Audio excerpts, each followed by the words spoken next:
Hello friends, இன்றைக்கி நம்ம வீடியோவில் என்ன பார்க்க போகிறோம் அப்படின்னா 10 இறந்த உடல்கள் இன்னும் 1000 வருஷமாக பாதுகாத்துட்டு வராங்க. ஸோ இவங்க யார், இவங்களோட உடல்கள் எல்லாமே எதுக்காக பாதுகாத்துட்டு வராங்கன்னு நம்ம இந்த வீடியோவில் பார்க்கலாம். மறக்காமல் ஸ்கிப் பண்ணாமல் பாருங்கள். ஸோ வாங்க வீடியோக்குள்ளே போகலாம். இந்த இறந்த உடல்களை பாதுகாக்க எந்த நடவடிக்கையும் எடுக்கப்படவில்லை. இருந்தாலும் இந்த மக்களின் உடல்கள் இறந்த நாளில் இருந்தபடியே இப்போவும் இருக்குது. ஸோ ஃபஸ்ட் நம்ம யாரை பற்றி பார்க்க போகிறோம் அப்படின்னா செயின்ட் ஃப்ரான்சிஸ் ஜாவியர். இவர் 1506 ஆண்டில் ஸ்பெயின் நாட்டில் பிறந்தார். இவர் இறைமகன் இயேசுவின் குணங்கள் எல்லாமே உலகமெங்கும் அறிவிக்க வேண்டும்னு நினச்சாரு. ஸோ இவர் ஒவ்வொரு ஊருக்கும் போய் இயேசுவை பற்றி பேசுகிறாரு. எந்தெந்த ஊர் அப்படின்னு பார்த்தீங்கன்னா, இந்தியாவில் தமிழ்நாட்டுக்கு வந்தார். கொஞ்சம் வருஷம் இங்கேயே தங்கி இயேசுவின் குணங்கள் பற்றி எடுத்து சொல்கிறாரு. அப்புறம் கோவா போகிறாரு, ஜப்பான் போகிறாரு, சைனாக்கும் போகணும்னு ஆசைப்படுறாரு. ஆனால் போகிற வழியிலே சான்சியான் தீவில் நோய் வந்து இறந்துடுறாரு. எந்த வருஷம்னு பார்த்தீங்கன்னா 1552 டிசம்பர் 3 இறக்கும்போது அந்தோனியா என்பவரும் கூடவே இருக்கார். அந்தோனியா என்பவர் மறுபடியும் ஒரு வருடம் கழித்து February 17 ஜாவியரோட கல்லறையை தோண்டி இந்தியாவுக்கு கொண்டு போகலாம்னு நினச்சி தோன்றாரு. அங்கே ஒரு அதிசயம் என்னன்னா, ஜாவியரோட உடல் எப்படி அடக்கம் செய்யப்பட்டதோ அதே மாதிரி தான் இருந்துச்சு. சொல்லப்போனால் நறுமணம் வீசியதுன்னு சொல்லப்படுது. 1554 ஆண்டு கோவா கொண்டு வந்தாங்க. கோவா அரசாங்கத்தின் பாதுகாப்போட இன்னும் பாதுகாக்கப்பட்டு வராங்க. 10 வருஷத்துக்கு ஒரு தடவை மக்களின் பார்வைக்காக வைக்கப்பட்டு வருகிறது. அடுத்தது நம்ம பார்க்க போகிறது யாரை பற்றினா செயின்ட் பெர்னாடெட் ஆஃப் லார்ட்ஸ். இவங்க 1879 இறந்துட்டாங்க. அவங்களோட உடலை 1909 வெளியேற்றப்பட்டது. இவரது ஜபமாலையும் சிலுவையும் இரண்டும் ஆக்சிடைஸ் ஆனாலும் இவரது உடல் சிதைத்து விடாமல் இறந்தப்போ எப்படி இருந்தாங்களோ இப்போ வரைக்கும் அதே மாதிரி தான் இருக்காங்க. இவர் பிரான்ஸ் நாட்டை சேர்ந்தவர். மூணாவது யாரை பற்றி பார்க்க போகிறோன்னா லா டான்செல்லா. டாக்டர் ஜொஹான் ரெயின்ஹார்டும் அவரோட டீமும் 1999 மவுண்ட் லுல்லaillaco அப்படிங்கிற இடத்துல லா டான்செல்லாங்கிற ஒரு மம்மியை கண்டுபிடிக்கிறாங்க. லா டான்செல்லா வந்து யாருன்னு பார்த்தீங்கன்னா 15 வயதுடைய ஒரு இன்கான் பெண். ஒரு ரிலீஜியஸ் சாக்ரிஃபைஸ்க்காக கொன்று புதைக்கப்பட்டாங்கன்னு சொல்லப்படுது. அவரது உடல் சுமார் 500 வருஷத்திற்கு பிறகு நல்ல ப்ரிசர்வ்டு கண்டிஷனில் இருக்கிறத கண்டுபிடிச்சிருக்காங்க.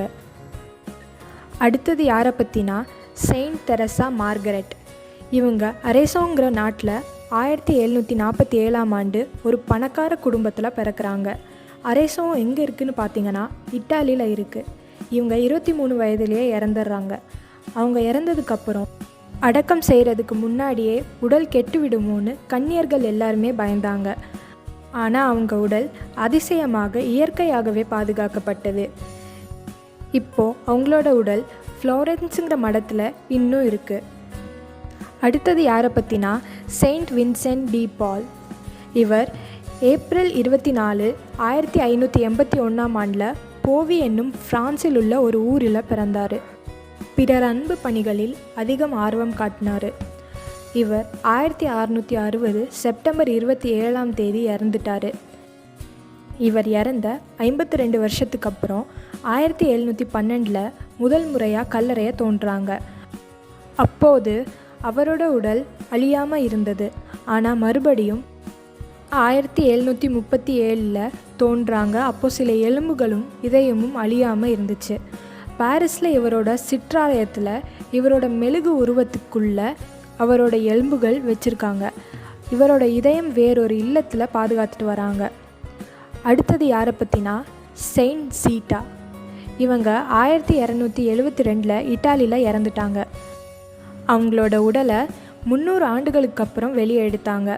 அது நேச்சுரலாகவே ப்ரிசர்வ்ட் கண்டிஷனில், அதாவது இயற்கையாகவே உடல் பாதுகாக்கப்பட்டிருந்ததுன்னு கருதப்படுது.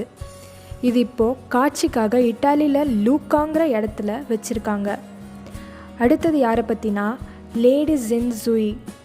இவங்க ஒரு சிறிய சீன ராஜாவோட மனைவியாக இருந்தாங்க. ஆடம்பரமான வாழ்க்கையை வாழ்ந்தாங்க. நிறைய இறைச்சியை சாப்பிட்டாங்க. பொதுவாக இவங்க வேலை செய்ய அவசியமே இல்லை. அதனால் கிமு 163, அதாவது 2000 வருஷத்துக்கு முன்னாடி ஹார்ட் அட்டாக்கால் இறந்துட்டாங்க. 1971ஆம் ஆண்டு இவங்களோட உடல் சீனாவில் உள்ள ஹுனான் மலையில் கண்டுபிடிக்கப்பட்டது. அவங்களோட தோல் ரொம்பவே சாஃப்டாக இருந்தது. அவங்களோட உடல் இன்னும் இந்த நிலையில் இருக்க என்ன காரணம்னு இன்னும் தெளிவாக தெரியல. அடுத்தது யாரை பற்றினா டேஷி டார்சோ இட்டிகிலோ. இவங்க டிபேட்டியன் பாரம்பரியத்தின் எல்லா ரஷ்ய புத்திஸ்தர்களுக்கும் தலைவராக 16 வருஷம் இருந்தாங்க. இவர் தன்னுடைய உடல் அழியாததை கணிச்சது மட்டும் இல்லாமல் மேலும் பல ஆண்டுகளுக்கு அப்புறம் தன்னுடைய இறந்த உடலை வெளியே எடுத்து பரிசோதிக்கணும்னு விதித்தார். அவர் கேட்டபடி தாமரை பொசிஷனில் அமர்ந்திருந்தார். 2002ஆம் ஆண்டு விஞ்ஞானிகளின் அதிகாரப்பூர்வமாக சிதைக்கப்பட்டு பரிசோதிக்கப்பட்டார். 2005ஆம் ஆண்டில் இருந்து இவருடைய உடல் சைபேரியாவில் ஒரு கண்ணாடி பெட்டியில் இருக்குது. அடுத்தது யாரை பற்றினா செயின்ட் ஜான் வியன்னே. வியன்னே 1859 தனது 73வது வயதில் இறந்துட்டார். அடக்கம் செய்வதற்கு முன்பு அவரது உடல் மெழுகு மாஸ்கால் கவர் பண்ணுறாங்க. பட் அதுக்கப்புறம் தான் தெரியும் அவங்களோட உடல் இயற்கையாகவே ப்ரிசர்வ் ஆகி இருந்தது. கடைசியாக செயின்ட் கேத்தரின் லாபுரே. இவங்க 1876 சரியான சடங்குகளோடு அடக்கம் செய்யப்படுறாங்க. 1993ஆம் ஆண்டில் இவருடைய உடல் வெளியேற்றப்பட்டது. அப்போது அவங்களோட உடல் எந்த பாதிப்பும் ஏற்படாமல் சரியாக இயற்கையாகவே பாதுகாக்கப்பட்டது. இது இப்போது பாரிஸில் காட்சிக்காக வைக்கப்பட்டுள்ளது. ஸோ இந்த வீடியோ உங்களுக்கு பிடிச்சிருக்குன்னு நான் நினைக்கிறேன். பிடிச்சிருந்தா லைக் பண்ணுங்கள், ஷேர் பண்ணுங்கள், கமெண்ட் பண்ணுங்கள் அண்ட் மறக்காமல் சப்ஸ்கிரைப் பண்ணுங்கள். Until then, it's bye from Dharpedia.